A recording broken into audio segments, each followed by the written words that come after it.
This week's theme is water, and today I'm going to talk to you about things that wriggle and crawl and the amount of water that's in your garden and available to them. Earthworms are decomposers, and you'd find them in the soil in your garden. So what they do is they eat lots of dead organic matter. So by that I mean fallen leaves and other things that are in the soil, and they recycle them for nutrients so plants can grow. Earthworms breathe through their skin instead of through their mouths like humans and lots of other animals. So they need damp soil. The reason they need this damp soil is because it helps the oxygen, so the gas, move through their skin. Without that water, they wouldn't be able to breathe. So earthworms don't drink water like we would normally do. They don't need to go and visit your garden pond or anything like that. They get their water from the soil around them. So earthworms will eat soil, they'll eat damp soil, and then through that process they will take in as much water as they need.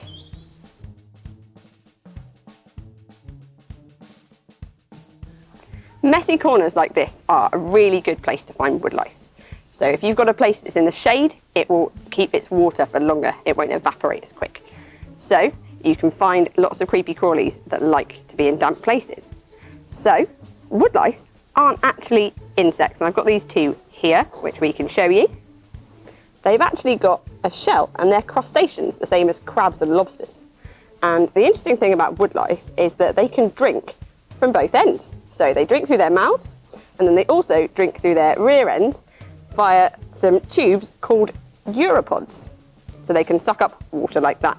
They also don't go to the toilet like we do, so they don't go for a wee. What they do is they excrete gas, so it's ammonia gas out through their shells. And that's how they get rid of their waste.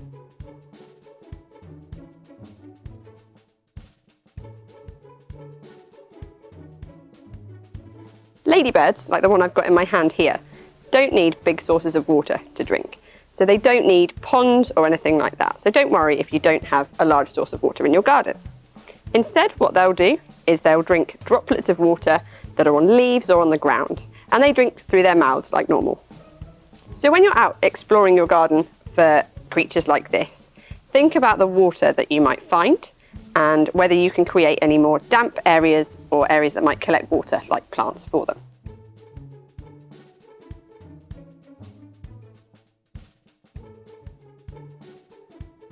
You should find lots of spiders in your garden. They could be hiding in webs, like this one just here, or they could be on the fence, or they could be hiding on your plants. Lots and lots of different places to find spiders. Spiders drink through their mouths, and they get water from a variety of different places. So, same as ladybirds, they will drink from droplets on leaves or on the ground, but the webs are really, really useful for spiders. A spider's web isn't just for catching food, it's also for catching water. So when the rain comes down, what happens is the rain gets caught on the web, and then the spiders can drink those droplets. Also, the condensation, the dew in the morning or the evening, they'll also drink that as well. Thank you for watching. I hope you've learnt a lot about creatures that wriggle and crawl and how they use water.